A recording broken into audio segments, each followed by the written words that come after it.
Semana, um assunto acabou repercutindo e causando indignação em muita gente. A atriz Giovanna Eubank discutindo com a mulher que teria cometido crime de racismo contra seus filhos, a Titi e o Bless. Segundo a própria atriz e o marido, o ator Bruno Gagliasso, a suspeita teria dito para as crianças para tirarem as crianças, aqueles pretos imundos, dali. A agressora foi presa após os fatos, porém ela foi liberada na sequência. Hoje no Band Mulher, a gente recebe a advogada Larissa Costa para falar sobre essa questão do racismo. Doutora, boa tarde e obrigada por aceitar nosso convite. Imagina, eu que agradeço, muito prazer estar aqui novamente para um caso tão importante e necessário para a gente conversar. Em pleno século XXI, a gente ainda tem que falar de racismo, né? Exatamente, a gente tem visto casos cada vez mais recorrentes, o que prova que não são fatos isolados, né? A gente tem o vídeo aí, eu queria que o Rafa colocasse pra gente, até pro pessoal de casa, pra quem não assistiu, pra gente poder entrar nessa pauta. Tem como colocar o vídeo pra gente?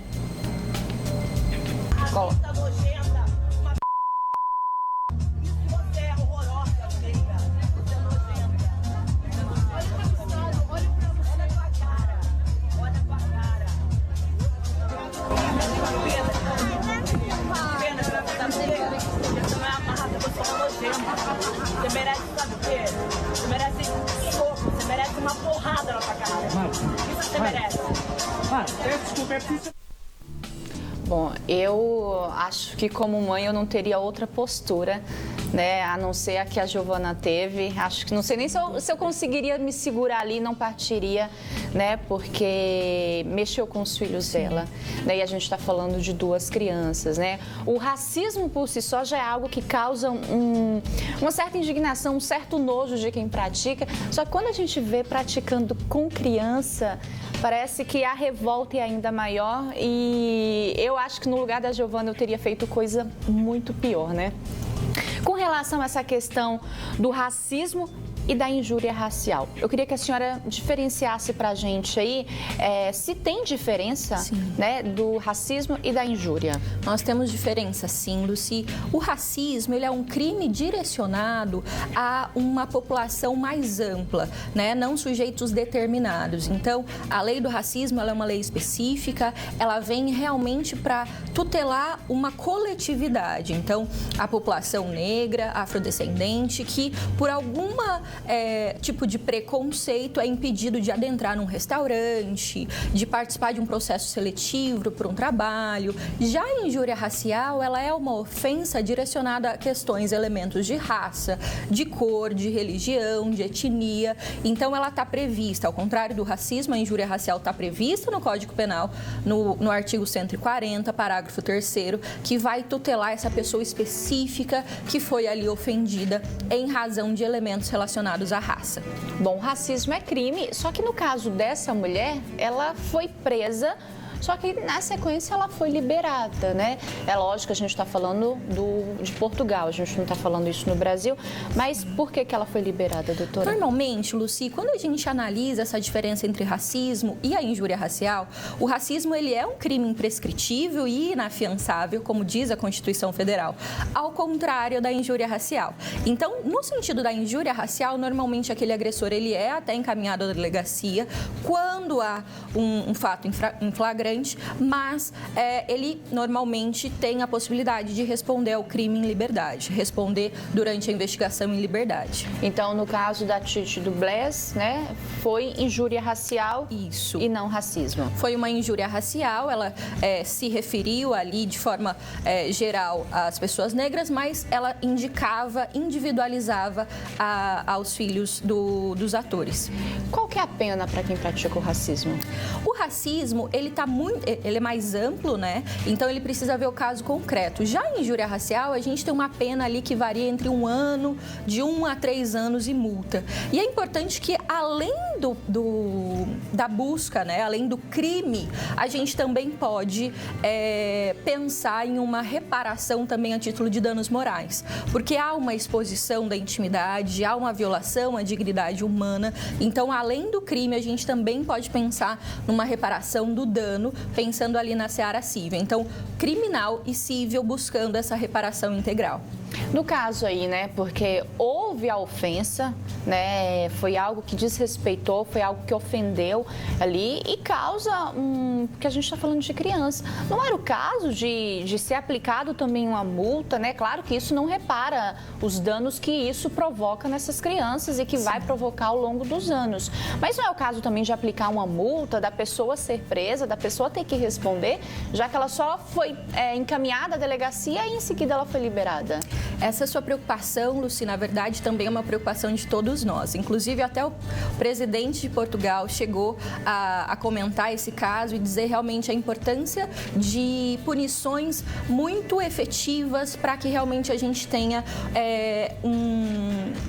uma busca por ações antirracistas. Nesse caso, duas questões importantes que você destacou nos chamam a atenção.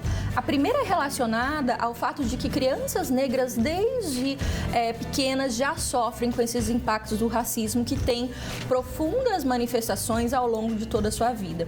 E nesse sentido, é muito importante que pais de crianças negras e também não negras possam estar atentos e formar essas crianças no sentido de respeito, de atenção com o outro. E de outro lado, também é importante dizer o quanto a pauta racial é também uma necessidade e interesse de todos, negros e não negros, porque muitas vezes ela fica restrita ali a famílias negras que têm crianças negras, e a gente vê, inclusive nesse caso, que a agressora se choca, porque ela não esperaria que os pais das duas crianças negras fossem um casal branco, o que realmente demonstra esse desrespeito à diversidade, à pluralidade. Então é muito importante que a sociedade, de forma geral, esteja muito atenta a essas manifestações. E a gente tem que buscar mesmo punições mais efetivas, mais duras, para servir como reprimenda e também como desestímulo a essas práticas discriminatórias. No caso, a gente viu até alguns comentários, assim, eu não diria comentários maldosos, mas às vezes de pessoas que não sabiam nem o que estava comentando, né? Que falam, precisamos de mais mulheres brancas defendendo o racismo. A gente não precisa de mulher branca, né? A gente precisa que todo mundo, independente de raça, de cor, né? Que todo mundo venha a defender essa pauta, não só a questão do racismo, quanto os outros preconceitos, né? A gente, que infelizmente, eu sempre falo isso, a gente vive no século XXI, no século, né, onde todo mundo conquistou os seus direitos, né? Todo mundo busca pelos seus direitos, só que a gente ainda vê muita coisa que é coisa arcaica, é coisa que parece que o Brasil está sendo colonizado, né? Sim. Então, essa questão de que precisava de uma branca defender. Não precisava. Precisa que as pessoas tenham consciência e entendam que ofender o outro, você não vai ser melhor com isso, muito pelo contrário, né? Exato. Você acaba ali mostrando o ser pequeno que você é. E com essa gente falando dessa questão das crianças, né? A importância da gente estar conversando com os nossos filhos, falando dessa questão, justamente porque a gente está formando cidadãos, a gente está formando adultos, né? E isso causa um trauma muito grande numa criança que sofre com esse preconceito, né? Que sofre com esse racismo. Às vezes, porque ela fez uma trança, né? Eu estava lendo umas matérias de mães falando que as filhas têm trança no cabelo e vai para a escola e chega lá, as crianças cortam, né? É preciso conversar isso em casa. Sem dúvida. Isso também mostra o quanto as crianças negras estão expostas a essas violências do racismo desde o período escolar. Então, relações da cor da pele, da tonalidade da pele, do aspecto do nariz, da boca, de traços, né? Do cabelo, do aspecto do cabelo, e tudo isso mexe muito com a construção de quem eu sou socialmente, né? A questão da autoestima, e isso a criança leva até a fase adulta. Então, é muito importante que, como você bem disse, Lucy, a sociedade precisa compreender que o combate ao racismo ele é plural. Nós não temos saídas individuais para uma questão tão complexa. Nós precisamos realmente de pessoas negras e não negras, mas absolutamente comprometidas com a mudança dessa sociedade. E por isso que é importante que a gente destaque que não são casos isolados, infelizmente. Nós temos um cenário de racismo estrutural. Isso se divulga, isso se reproduz na escola, no mercado de trabalho, nas relações afetivas, nas relações interpessoais. Então, é muito importante que a gente tenha essa conversa, essa reflexão com as crianças, no ambiente de trabalho, no ambiente familiar, para que a gente adote práticas antirracistas, inclusivas e que respeitem todas as pessoas, indiferente da cor. Doutora, falando de racismo estrutural, né? O que explica para o pessoal que está em casa o que seria racismo estrutural? Muitas vezes a gente vê casos isolados e a gente atribui o racismo como uma postura de uma pessoa isolada. Ah, só ela é racista, ela não gosta de uma pessoa negra, é a opinião dela e tudo bem. A lei mostra que não é bem assim. Quando a gente traz esse conceito de racismo estrutural, a gente vai para uma outra abordagem muito mais ampla, para dizer que o racismo ele estrutura as nossas relações sociais, ele está dentro das nossas relações sociais. É ele que vai determinar lá na escola se a criança vai poder ser a atriz principal do teatrinho na escola, é ele que vai determinar se eu tenho mais sucesso em uma entrevista de emprego, se eu sou contratado ou não, dependendo das minhas características físicas. É o racismo que vai determinar se uma família aceita ou não o namoro de um filho. Então, o racismo estrutural, esse termo, mostra que o racismo ele é o que a gente chama de tecnologia de poder. É ele que define papéis sociais na nossa sociedade. Por isso que ele é muito mais profundo do que casos isolados. E exatamente por essa complexidade que é necessário essa busca coletiva de superar esse sistema. A gente estava falando que racismo no Brasil é crime, né? Só que é algo que é recente, não é algo...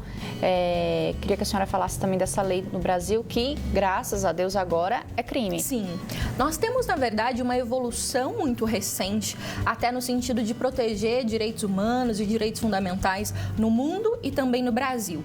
No Brasil, a gente tem um cenário pós-abolição da escravatura de pessoas que não eram consideradas sujeitos de direitos. Então, a abolição chegou para o Brasil, mas não trouxe efetividade em garantia de direitos e também de perspectivas para a população negra. Mais recentemente, a gente parou de naturalizar essas práticas discriminatórias e realmente atribuir significado, dizer isso é racismo. Então, a partir disso, a legislação pôde, então, tornar crime e também o ilícito civil, práticas que discriminam em razão de raça, cor, etnia, religião. Então, hoje, a nossa legislação, tanto o Código Penal, quando a gente fala de injúria, quanto a lei do racismo, vem para potencializar instrumentos legislativos e jurídicos de punição e criminalização dessas práticas. Bom, infelizmente, a gente ainda tem muito que evoluir. Doutora, obrigada pela sua participação. Uma boa tarde, uma boa terça-feira para a senhora. Eu que agradeço e seguimos juntos no combate ao racismo. Obrigada, Luci. Boa tarde.